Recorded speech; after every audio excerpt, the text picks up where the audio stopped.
Estado cardenista não reprime a greves, nem manifestações operárias, nem camponesas. Em 1992, o Chávez tenta chegar ao poder por meio das forças, com as suas tropas, usando boinas vermelhas, mas fracassou. Então, ele ficou 2 anos preso, e em 1999 ele teve o direito de entrar pela porta da frente, elegendo-se 55% de votos. As eleições foram em 98, em 99 ele assumiu a presidência. No seu mandato teve várias controvérsias. Por exemplo, o petróleo, em 1930, a Venezuela era um país onde não se investia em outra área a não ser o petróleo. Tudo era voltado ao petróleo. O país se desenvolveu através disso.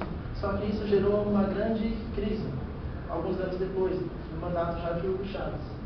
Em 2009 ainda surgia efeitos dessa crise.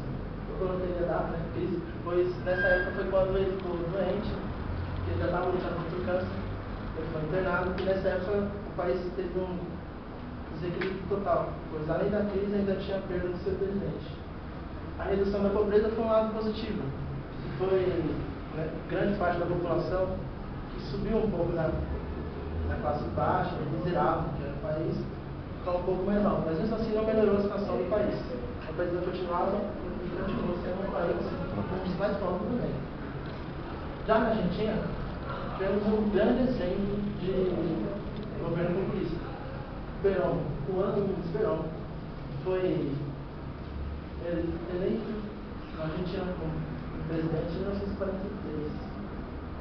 Ele se caracterizou como peronista, não se caracterizou da Conceição, pois ele tinha uma frase que dizia isso é social, isso é a justiça social, isso que é o justicialismo, que era como era caracterizado o seu governo.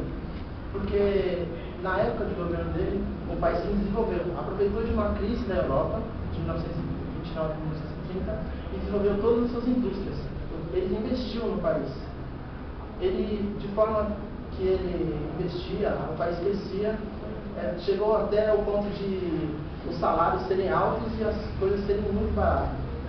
Só que, muito tempo depois, no final da sua eleição, foi descobrir que ele tinha roubo, que tinha fraudes, que na verdade tinha uma grande dívida no país.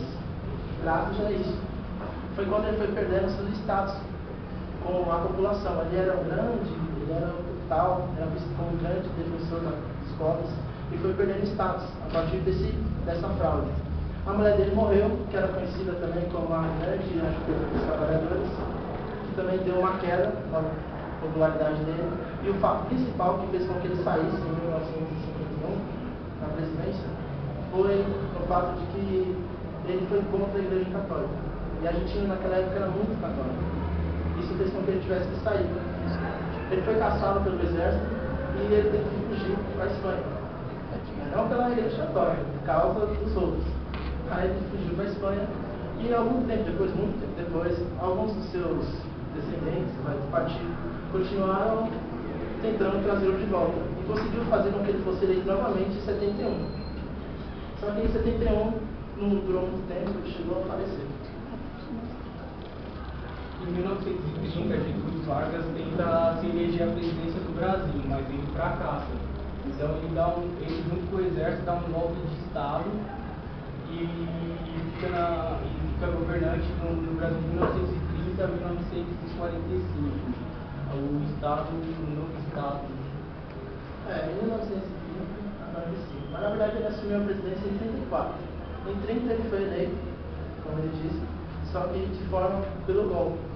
E ele ficou comandando o país por mandato. Aí em 1934 ele assumiu, mesmo como presidente do país. E governou até 45. Nesse período, o Getúlio Vargas, que era também ele é o maior representante populista do Brasil, ele continuou trabalhando com o povo, ajudando a sociedade, tanto que ele foi conhecido como pai dos pobres, ajudava a classe baixa, a classe média.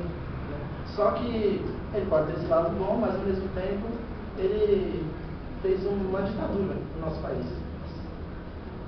O retorno de Vargas foi em 51, ele teve que sair do mandato, 45, ele foi cassado, saiu. Em 51, ele voltou, eleito democraticamente também, por um povo pedia. Só que no mesmo ano ele faleceu. E a morte dele, para mim, foi uma coisa muito legal, porque ele escreveu, né? Eu saio daqui para entrar para a história.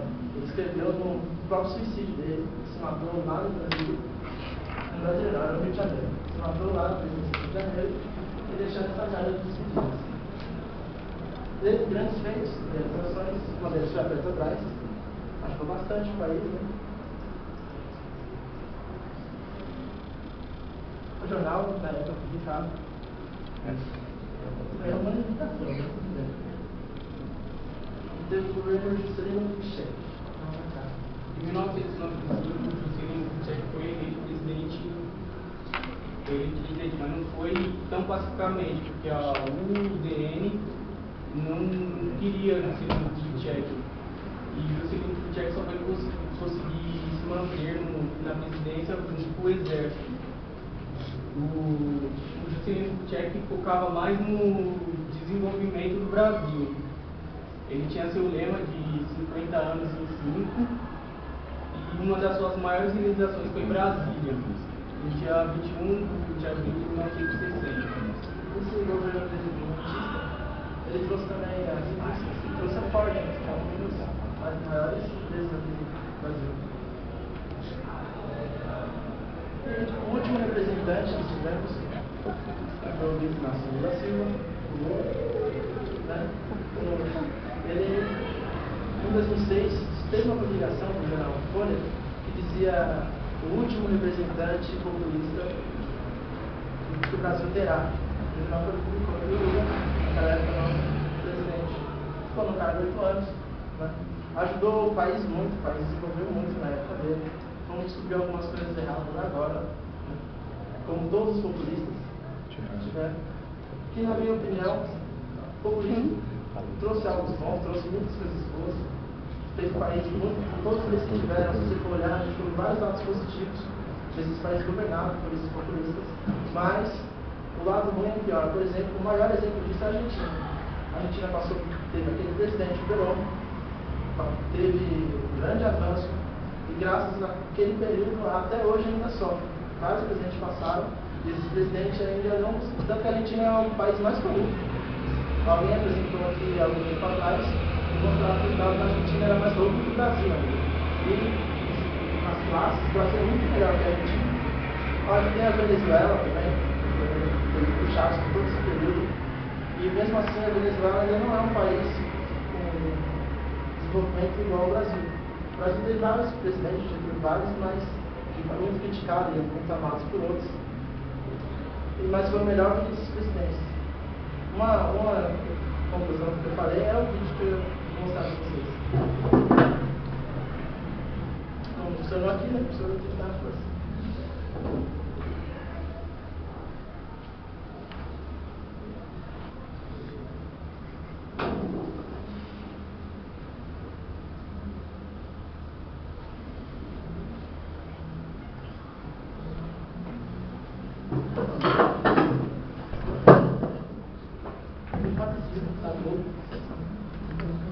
O populismo na América Latina é a verdadeira doença mortal que mantém nossas veias abertas. O populismo é fácil num continente de analfabetos, pois a miséria alimenta a estupidez e vice-versa. Na Argentina, há dois fantasmas que transformaram a nação numa piada, numa milonga ridícula, Perón e Evita. E o mais espantoso é que tudo é feito sob o pretexto de um socialismo nacionalista imaginário de esquerda, quando não passa de um plano fascista, pois Perón era um Mussolini com caráter. São os mesmos procedimentos. Se elegem e querem ser ditadores. Criam tropas de choque como as SS da Alemanha, modelos dos piqueteiros que Cristina inventou. Ela quer o controle de tudo, do dólar, das viagens, até das compras em supermercados vazios. arrasam nossas exportações, mentem sobre a inflação, que já passa de 30%, e agora o objetivo supremo, proibir a sociedade de protestar. A imprensa e a razão têm de ser caladas para que a destruição do país não se denuncie.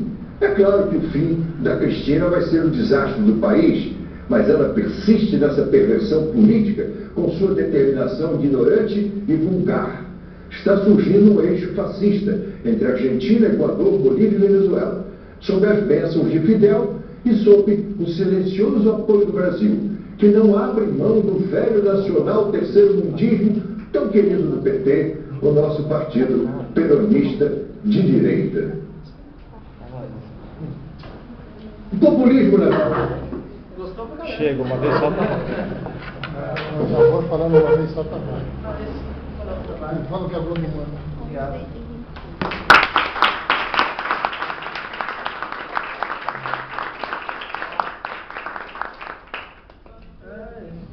Damásio. Esse trabalho é da Sheila? É. Você fecha, né? Não, quem fecha é o Lu, que entende mais disso, né? Eu só vou fazer uns comentários. Fiz algumas anotações aqui.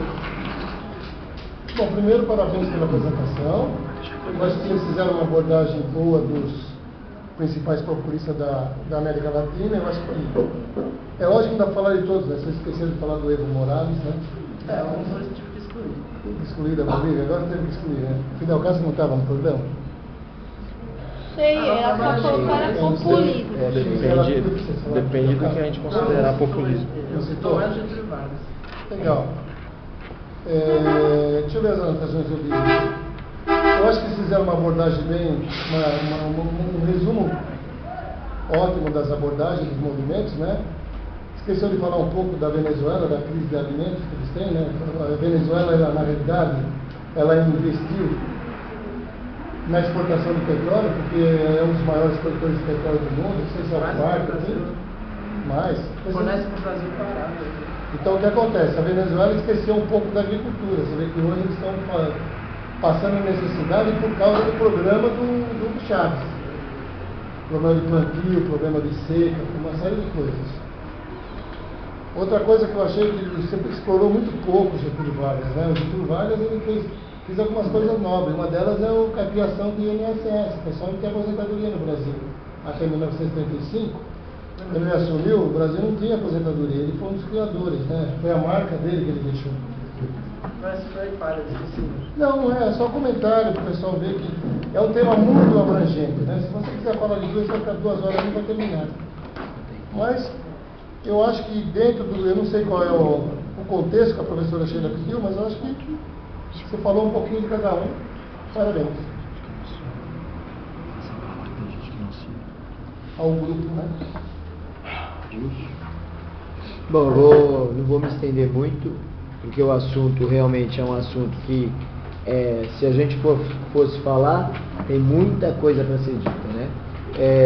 Senti aí a falta dos que o Damásio citou, né? Que era o caso do Evo, o caso do Fidel, que eu acho que poderia ter sido abordado, né? Mas assim, os que vocês apresentaram fizeram um resumo bacana, deu para a gente ter uma ideia. Agora, eu só vou fazer uma crítica que é construtiva, é a passagem de um para o outro. Então, vocês começaram a falar, por exemplo, lá do Perón, vou falar do Perón, blá, blá, blá, aí depois, de repente, do Perón já mudou para um outro, né? Para um outro personagem que foi, assim, não deu um fechamento, né? Ou então uma introdução no outro, mas é só uma crítica aí construtiva para que nos próximos vocês façam essa passagem de uma maneira mais tranquila, para que todos percebam, que às vezes confunde os assuntos, ok? Mas fora isso, achei que os slides foram bem apresentados, só tomar cuidado com a questão do fundo, né? A letra e o fundo do slide, que às vezes pode confundir, e tomar cuidado também com fazer a revisão ortográfica, né? Porque eu vi aí cargo, estava escrito cardo, então às vezes tem que fazer essa passagem. Mas o mais está tudo bem, parabéns. Slide. Também falo a mesma coisa que o Adilson e o Dami falaram. Então pronto. Você vai falar Né? uma coisa, então. Então, só vou falar que foram bem na apresentação. Falando da questão da professora Sheila, ela está adoentada, tá? Tá com pneumonia, ela até gostaria de vir hoje, mas infelizmente não pode. Então, ainda bem que não veio mesmo, porque por conta dessa questão do tempo, pode agravar, né? Então ela pede desculpas por não estar aqui, e a maior parte dos temas eram dela hoje, né? Mas, assim, a mesma coisa. Aí eu vou falar na questão da apresentação de vocês. Quando forem falar, procurem impostar mais a voz, tá? Falar mais alto para que o pessoal possa, né, ouvi-los melhor. E assim, é um tema que como disse eu particularmente não sou muito fã, mas assim, é um tema que abre para inúmeros questionamentos. Se a gente for ficar aqui debatendo, né, de um lado realmente será que é populista realmente, será que não é populista, né? Será que realmente fez bem, será que não fez?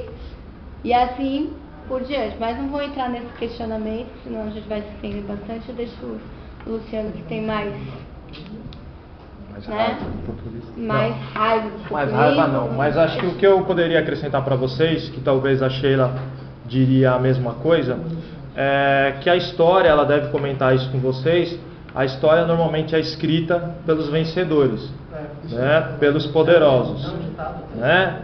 E nesse caso do populismo é a mesma coisa. Vocês viram um exemplo aqui do que os poderosos pensam do populismo, né? Eles fazem aí, né, querem se perpetuar no poder, mas quem inventou a reeleição não foi um populista, foi um teórico democrática, né, chamado Fernando Henrique Cardoso, que talvez tentaria até um terceiro mandato, né, que hoje criticam o falecido amigo da Venezuela, né, Hugo Chávez. Então a história do populismo, normalmente, vocês comentaram muito bem, para quem que eles costumam governar? Para a classe baixa. Será que isso vai agradar as pessoas da burguesia, a classe dominante? Né? Então, será que vão falar bem dos populistas? Será que alguns governos são realmente populistas, né, pela expressão, pela essência da expressão? Né? Então, isso é um tema que fica para a reflexão de vocês.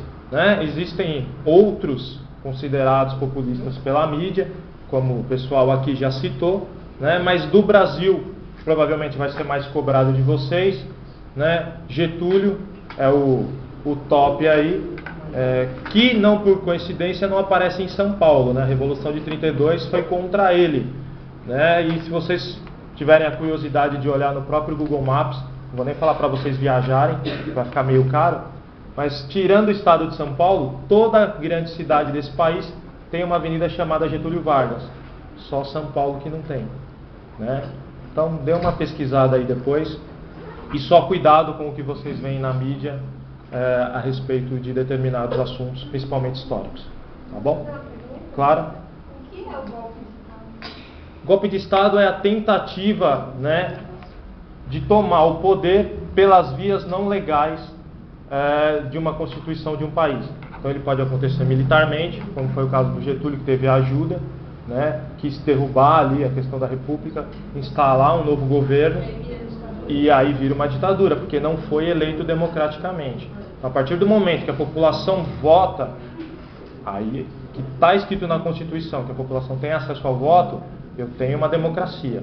Que no caso da brasileira, muitos dizem que é uma falsa democracia, porque você só pode ter democracia a partir do momento que você tem informação para tomar decisão. Se você não tem informação, como é que você vai decidir alguma coisa? Né? Então, o Brasil é uma democracia, nós somos livres. Será? Bombardeados desse jeito que a gente é pela Globo, pelos meios de comunicação, falando o que é interessante para eles, não o que de repente é a verdade? Né? Meus parabéns pelo trabalho e... Mesmo, tipo, Oi. se tiver ajuda de outros países, né? Tipo, na Como época no do caso Perón lá, do golpe de 64, nós tivemos a ajuda do dinheiro norte-americano para ter o golpe de Os Estado. americanos também ajudaram o Perón na Argentina. Também. Então, isso também, né? Mesma coisa. É um Mesma golpe de coisa, Estado. é um golpe. Teve uma no Chile, Não deixa de ser. comentaram. Teve E no esse é um Chile, dos do temas que Pinochet. podem estar caindo amanhã no Enem. Sim. Extremamente Pinochet. importante, tá? Então reflitam bastante sobre ele. Ok?